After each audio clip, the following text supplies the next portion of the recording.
folks, I forgot to record this, but I'll walk you through it and explain it. Let me flip this camera around. Alright, got 2 chain falls up in the ceiling, and the rafters are all supported by 2x4s that run along all the rafters, and a 4x8 that's up in there. And all we did was wrap the yellow 3,500 pound straps around the front and around the back, crank it tight, then slip it right here up into these, that one there, and pull the body all the way up to the ceiling. And then we took my tractor, which, hold on a second here, is right here behind the baby. Yeah, that's our first project we did together. And right there's the tractor. We pulled it out and stuck the frame for right now all the way out front. I don't know if you can see it from here or not, but it's stuck out there for right this minute. And we lowered it down on the trailer, which I'm gonna pull out with the Jeep. And yeah, stripped down the entire inside to make it as light as possible, took everything out of it. So I think that's where we're at right now.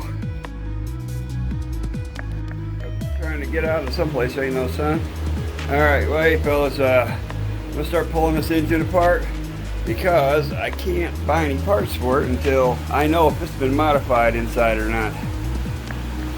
You know, I can't get rings or anything like that or pistons for it until after I know that the block hasn't been bored and stuff hasn't been done to it. So, as far as I know, it's stock. And that little sticker there says that came out of a 73 Lincoln Mark IV. So, I mean, I know that, but it doesn't mean the inside, something hasn't been done to it. So, the intake I put on, and the racing distributor I put on. But, and it's dual plane intake too. So, good torque, good horsepower. It's Edelbrock RPM intake. But yeah, that's where I'm at now.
the heads off.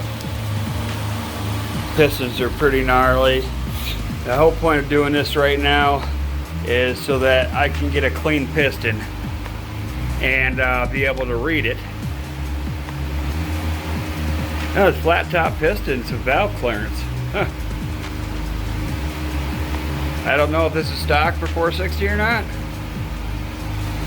but I got to get the piston cleaned up anyway to find out if there's been any boring or any work done to it. Because on the top of the piston it'll say STD or 0.30, 0.40, 0.50, 0.60. If there's been any modifications to it. STD for standard. And if there's not any markings, then they must just be some standard pistons. I don't know what they are. Whew, tell you. I forgot one thing. I was going to show you the heads too, but yeah, I'll get to that here in just a second. Yeah, the pistons are way too dirty for me to read anything that may be on them. So I got to get a clean piston first before I can find out if there's been any work done to this engine. I do know that I had like no compression, and I had like 90 pounds of compression in every cylinder. But man, this friggin' thing would burn those 35s. Had so much power. It surprised me. You know, I don't know. Some of these don't look like they're closing. These intakes don't look like they're closing all the way. Probably can't see it, but it does appear to be a gap. It's hard to tell. That exhaust has something on it there. The exhaust all looks seated, and the intake, none of the intakes on this head look seated at all. This one appears to be the exact same way, to where, yeah, it's pretty dark, can't really see crap. Yeah, these heads, I'll get them sandblasted and completely cleaned up, but I gotta find a different kind of cleaner for these. This stuff looks like it's been on there forever. So that's where I'm at right now with this. If I find out if there's been any work done to it, I'll let you know. Other than that, I'm going to be getting back onto the frame of the vehicle and getting that stripped down, getting the transmission off of it, because transmission is the only thing still sitting on that frame, and just stripping it down, getting the other rear end put on, the matching rear end for the 410 gears, and getting that all sandblasted down, painted. I know that new rear end I got when I grew well used rear end, that's 410 Dana 60. It has a bad wheel bearing on one side, and it's missing a spindle nut.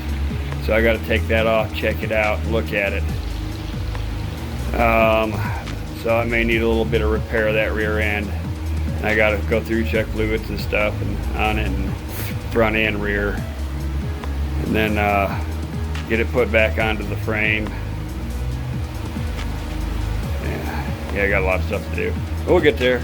But for now, I'm going to work on getting this piston clean so I can see if there's been any work done to these. Alrighty, y'all have a good one, and I'll see you next time.